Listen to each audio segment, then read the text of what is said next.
Proverbs 17 and look at verse 22. The Bible says, a merry heart doeth good like a medicine, but a broken spirit drieth the bones.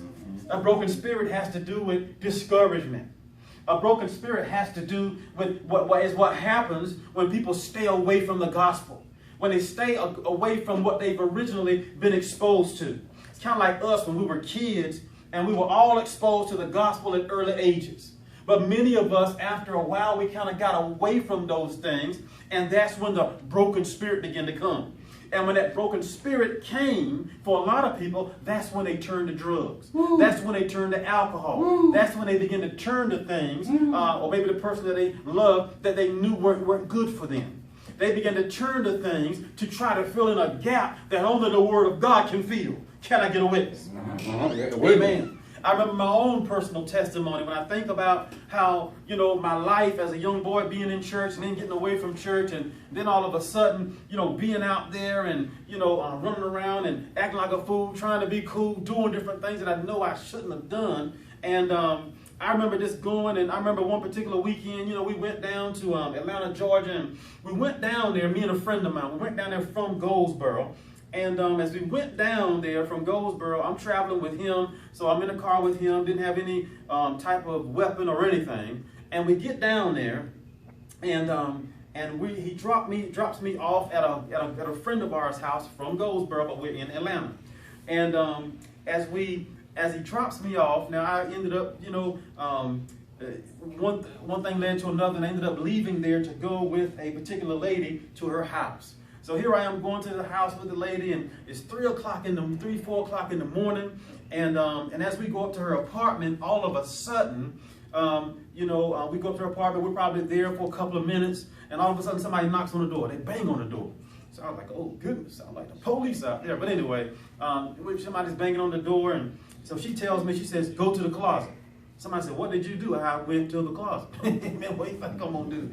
I went to the closet, and and here I am sitting on shoes. I'm sitting on high heels. I'm sitting on Nikes and all kinds of stuff. So while I'm sitting there, all of a sudden, I could hear a bang, bang, bang. So I could tell it was a gunshot, so I thought, oh my Lord, here I am in this situation, just getting down here, just meeting this person, and here I am sitting in a closet, a sitting duck, for the first time in my life. Before I could always get out of somewhere, I could see you coming, or I had my weapon and I was ready. But here it is, this time, I am sitting in a closet waiting to see what the next sound is going to be, what the next move is going to be. And all of a sudden, I could hear the young lady or somebody falling down the stairs after that gunshot. I said, oh my goodness, 2 gunshots, bang, bang. And then she's falling down the stairs. Well, somebody's falling down the stairs. So all kinds of things are going through my mind. I'm thinking, man, why did I get away from God? I'm thinking, here it is, here could be now an opportunity, here could be the time now for me to be going to prison because of somebody coming and maybe shooting her, and then they putting it off on me.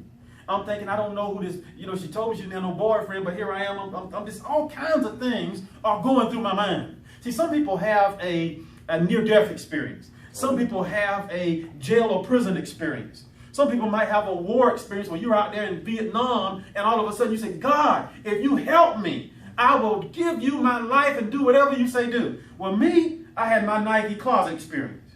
And I said, Lord, within myself, if you get me out of this, I'll do whatever you want me to do. Anybody ever been there? Mm-hmm. Can I get a witness? Amen.